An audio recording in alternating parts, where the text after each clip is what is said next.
がここにいるうちの本物のスクールスポーツのために行こうぜベイビーバンこの国は気をつけて、現実になることがありますからね。All right, so we're going to go ahead and continue the long-standing tradition of covering Japanese boxing here on True School Sports. True School Sports, the #1 source of Japanese boxing in America, from an American. Arigato gozaimasu. Thank you to everybody for tuning in. And ayete okata. Nice to see everybody, in these videos again, showing love and showing that support that we all have for this amazing sport of boxing. Now, listen, guys, it's been a little bit of time since I had a chance to speak about quite possibly pound for pound the hardest puncher coming out of Japan. And I'm not talking about the monster Inoue. I'm not talking about Kenshiro. I'm not talking about Junto Nakatani.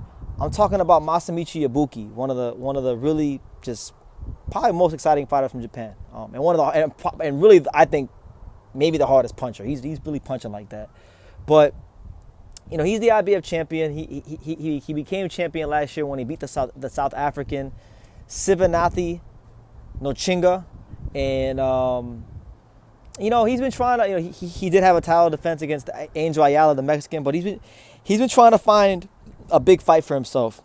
And his mandatory challenger is former champion Felix Alvarado. Now the fight went to purse bid, and I gotta say, this was an insanely low purse bid, and it really goes to show you the realities of even being a world champion in these lighter weight categories. It goes to show you, how tough life can be for some of these fighters, especially the Japanese ones, if you don't have a big time promoter like, Mr. Honda or even like Kameda Promotions backing you, because these are the promoters in Japan that have connections to big TV platforms such as Lamino, such as Abima TV.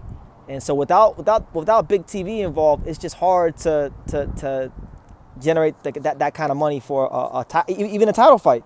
Because yesterday, Yabuki and Alvarado, mind you, one guy 2-division champion, one other guy former world champion. So we're talking about two guys that have been champion or are champion, and $30,000 total purse bid, $30,000 total purse bid.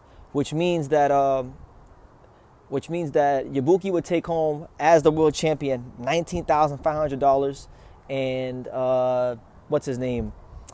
Alvarado, he's gonna go home with a cool little $10,500. So listen, guys, this purse bid, this is poverty money. This really and truthfully is poverty money. So, to Yabuki and Alvarado, get as much sponsorships from in your home markets as possible, because it's ridiculous. But this is boxing, and I've always said it in the past. If you really want to know what a fighter's value truly is, or what the promoters think their value is, let a fight go to purse bid, and you'll see what they think. And you can tell they don't really think too much of Yabuki and Alvarado. So it is what it is there. But Yabuki did talk about this on Twitter. He did mention that himself. He said it himself. He said, "Look, this money is too low, and let's aim for big things." But like I think he's a little distraught by the fact that he's making such little money, because Yabuki is a great guy. Yabuki is an awesome fighter. This is the same Yabuki. He's knocked out. He's still the only man to knock out Kenshiro Taraji. He knocked out Sivanathi Nochinga. Like this guy is like, after Inoue, after Nakatani, after Kenshiro, after them guys, I think it's very possible, in my opinion, it's a very easy argument to make that he might be the 4th or maybe the 5th best fighter in Japan. And in right now, in this day and age, right now, in this golden age of Japanese boxing that we're in, to be in the top 5 right now is a major accomplishment.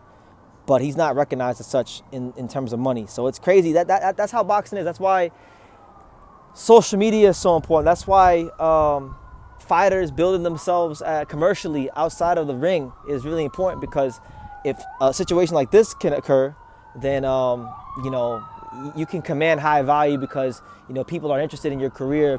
You have a big following. But Sean Gibbons won the purse bid, Manny Pacquiao Promotions, and nobody else nobody else put more money into this than him. So, you know, he won, and that's what it is. So, you know, Yabuki as a world champion is going to make less than $20,000 USD. I'm not sure how much that is. I'm not sure how much that is in yen. Maybe some of the Japanese viewers or Japanese viewers that understand English can translate what that is in yen. But it's just that's the wild sport of boxing we live in. So, as far as the fight itself, Yabuki and Alvarado, I think will be a fun fight. I think, you know, it's two guys that are punchers. Alvarado's going to come forward. He's going to be on that front foot. Yabuki, I think he isn't completely a front foot fighter, but he doesn't mind getting on the front foot and looking for the knockout. So it's a great fight. And I think for Yabuki, it's a fight he has to win, because if he doesn't win this fight, then he can't get the other big fights, because he's at flyweight right now. Maybe if he wins this fight in sensational fashion, maybe he could entice Ken Shiro to do a third fight with him, and then maybe, quite possibly, that's where the big money will come from. Because, you know, if he fights Ken Shiro, then you can probably get a fight, you know, $80,000, $90,000, $100,000. But if you're not fighting a guy like that or a big name, and these fights keep going to purse bid, you can kind of expect more of the same pay grade, which sucks. Like, I hate that boxing is like this, but boxing is a microcosm of life. Like, in life, you don't get what you deserve.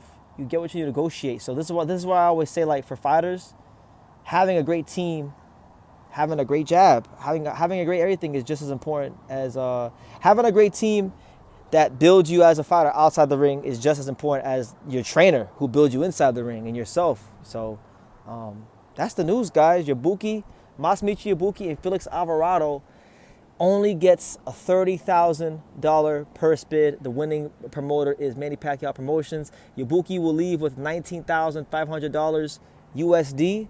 And Alvarado leaves with roughly $10,500 USD. So listen, poverty money, absolute poverty money for these guys at this level.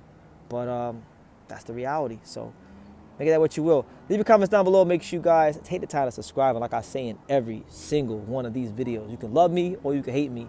But I'm just a kid from Daniel. So until next time, take care, guys. Thank you for watching another video on the untouchable True School Sports Empire. For more great boxing content just like this, make sure you guys stay tuned and subscribe. You won't be disappointed.